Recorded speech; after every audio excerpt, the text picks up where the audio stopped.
is going on, guys? Hopefully you guys are having a good day/night. We are back today with episode 3 of the Dividend portfolio that we've been tracking now for about 2 weeks. Now, quick check-in on the portfolio as of Friday. That would be Friday, September 3rd.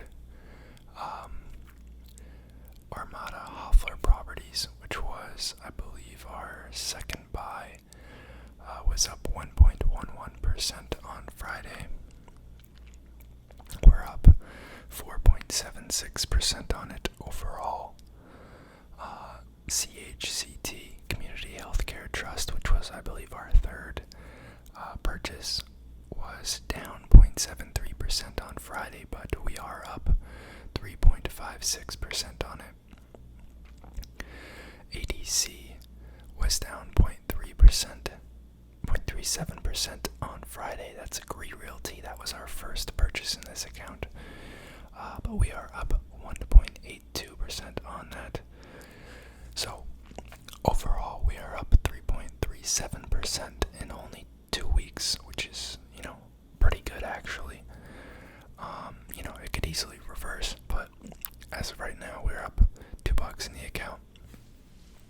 Now, the account's pretty small now, but the goal is that, from contributing to this every week and we're continuing to make purchases, that over time it'll grow, and it'll become something a lot bigger. So, we're back where we left off on the screener that we've been using, which is FinViz.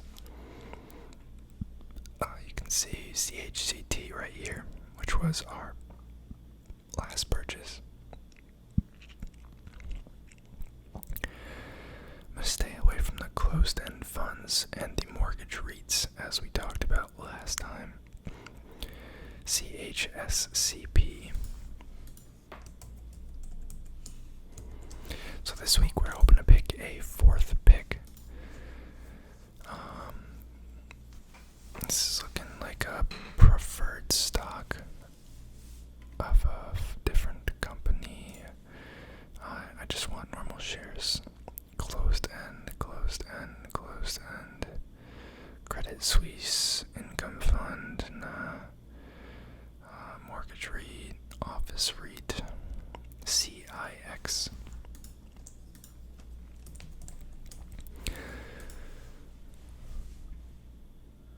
They're trying to sell me on a membership out here. Alright, let's see. CompX International manufactures and sells security products and recreational marine components, primarily in North America. It operates in those two segments: mechanical and electrical cabinet locks, locking door mechanisms, ignition systems, mailboxes, file cabinets, desk drawers, tool storage cabinets, high security medical cabinets. Okay, interesting. Although this is a pretty small company, I don't think we want to go that small just because it starts to get pretty risky and volatile. I mean, it's crazy low volume. So we're going to pass on that.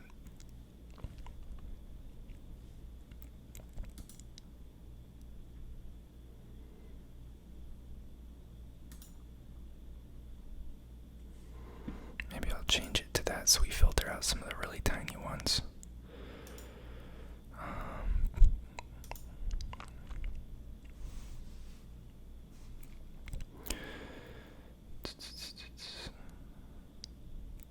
We're probably about here.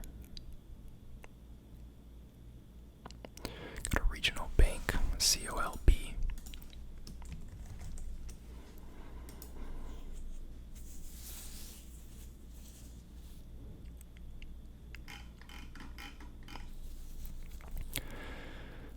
Columbia State Bank.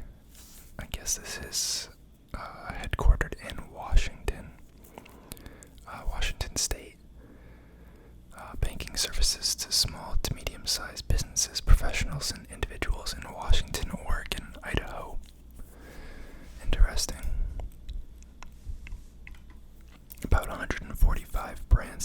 inches. I think banks are neat, but my issue has always been, like, what's the competitive advantage between one bank and another bank?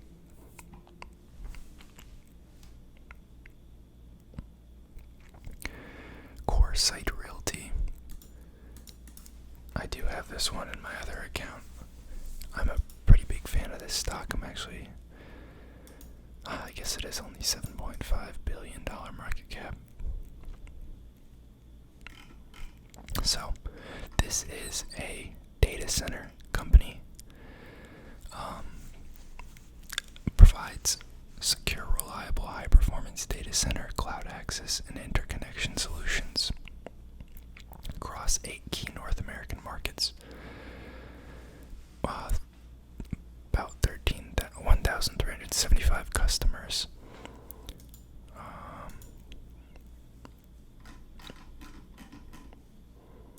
Believe they had pretty solid dividend growth. Yeah, we're looking at a 5-year dividend growth rate, aggregate growth rate of 19.75%, averaging 8.36% growth in the past 3 years. You can see pretty steady upward trend there, or actually more towards the lower end of its typical yield. But data center stocks have not moved quite as much in the past year. Looks like it's had a pretty solid past month here, though. Year to date, it's probably up just a little bit more than the S&P, but really not that far off.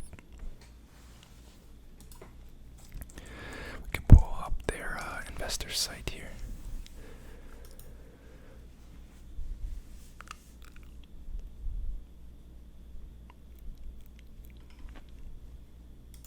Pretty bland website for a cloud company. So it looks like they have a location in Silicon Valley, Los Angeles, Denver, Colorado, Chicago, Illinois, New York City, Boston, Massachusetts, North Virginia, and DC, and Miami, Florida.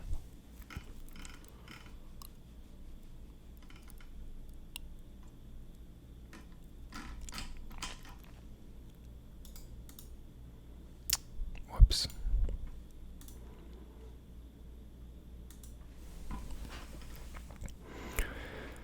"24 data centers across those 8 major areas.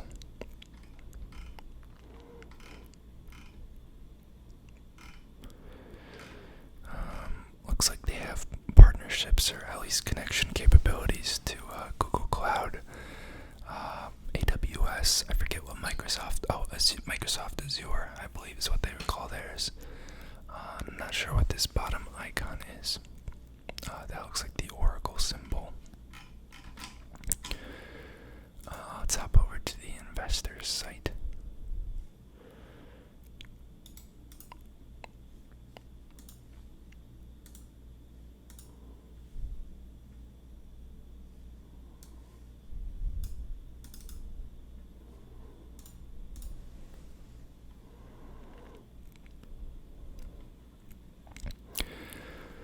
In the last quarter, they grew operating revenues to $162 million from, that's a 7.7% year-over-year increase. They delivered net income of 59 cents per share, an increase of 7 cents year-over-year. EBITDA grew to $87.4 million, 7.1% year-over-year increase.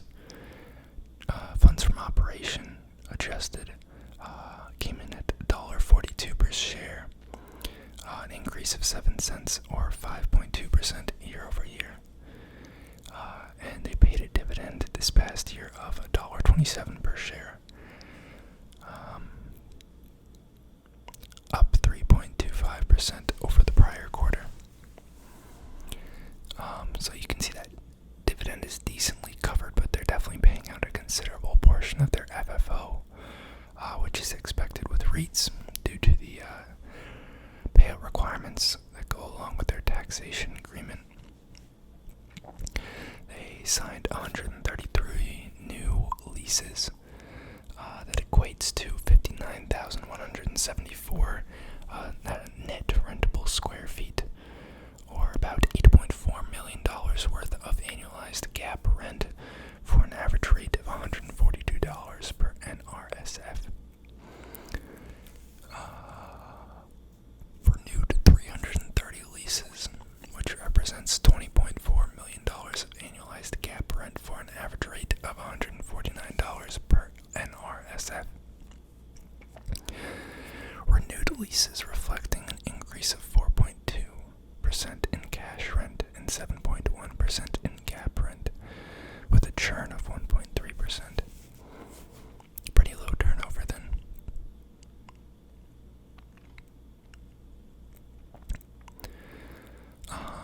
Looks like they're providing guidance marginally upward, not really any difference.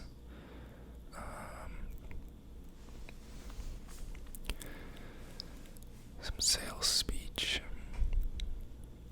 Alright, we can see revenue is up quarter over quarter and year over year, decently. Net income is up from last quarter pretty considerably, although last quarter was down from the prior year, likely due to COVID. Although the FFO has, continued to grow, so that didn't really seem to take a hit during COVID.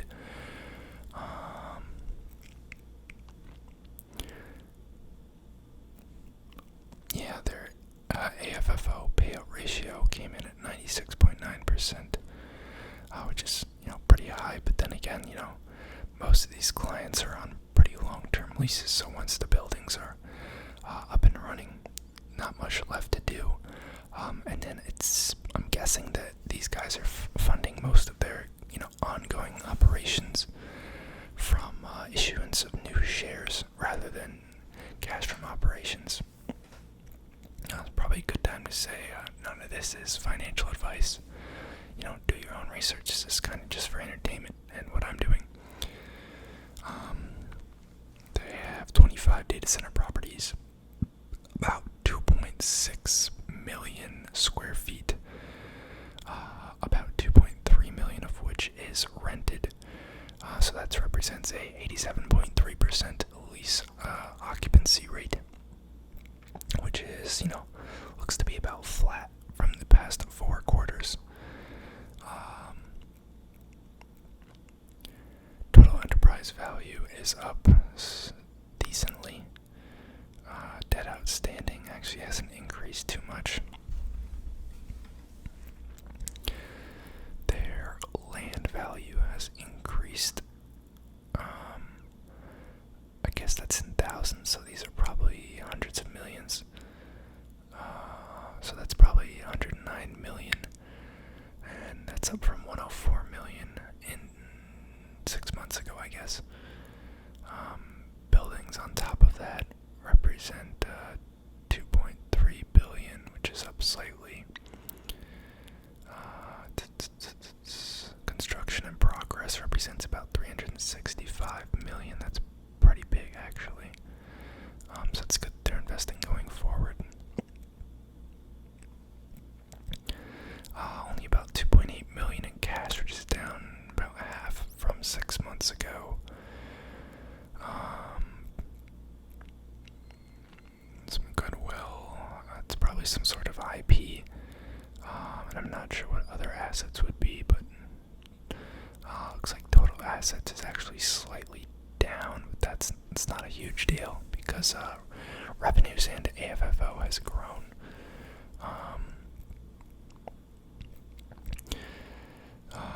Debt has increased slightly. Okay. Data center revenue has continued to increase quarter over quarter, representing about 160 million this quarter.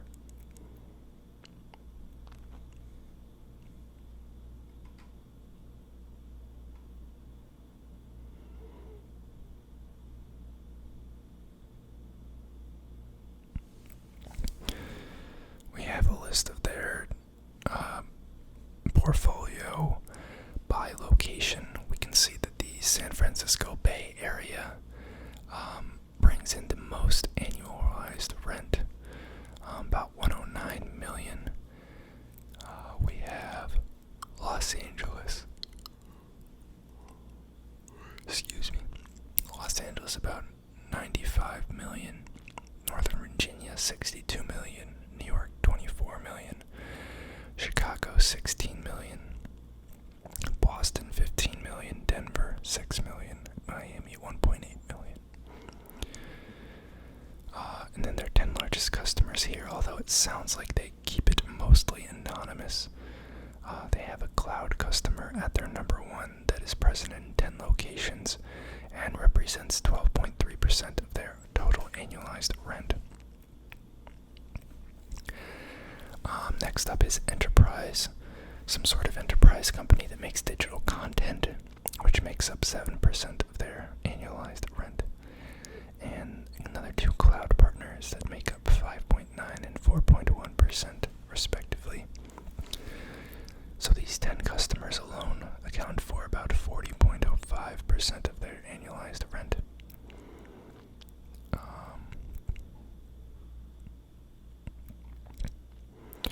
Lease expirations. Looks like it's decently spread out.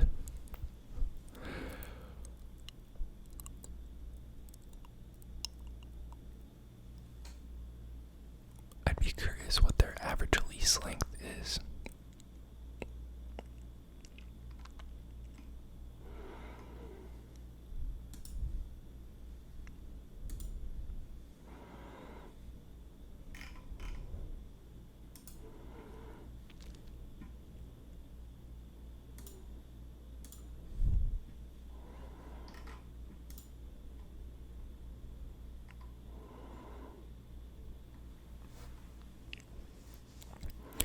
Basically some of the same stuff here in their presentation.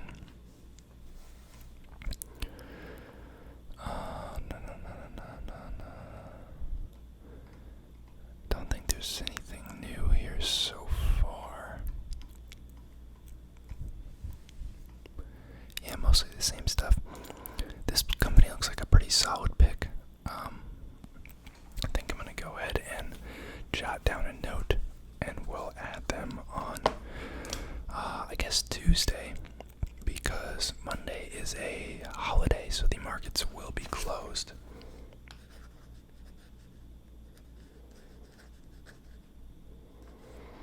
Hopefully you guys enjoyed the video, and I'll catch you next time. And I guess we'll pick our 5th pick for our final initial investment, and then next week we'll probably start the regular contributions.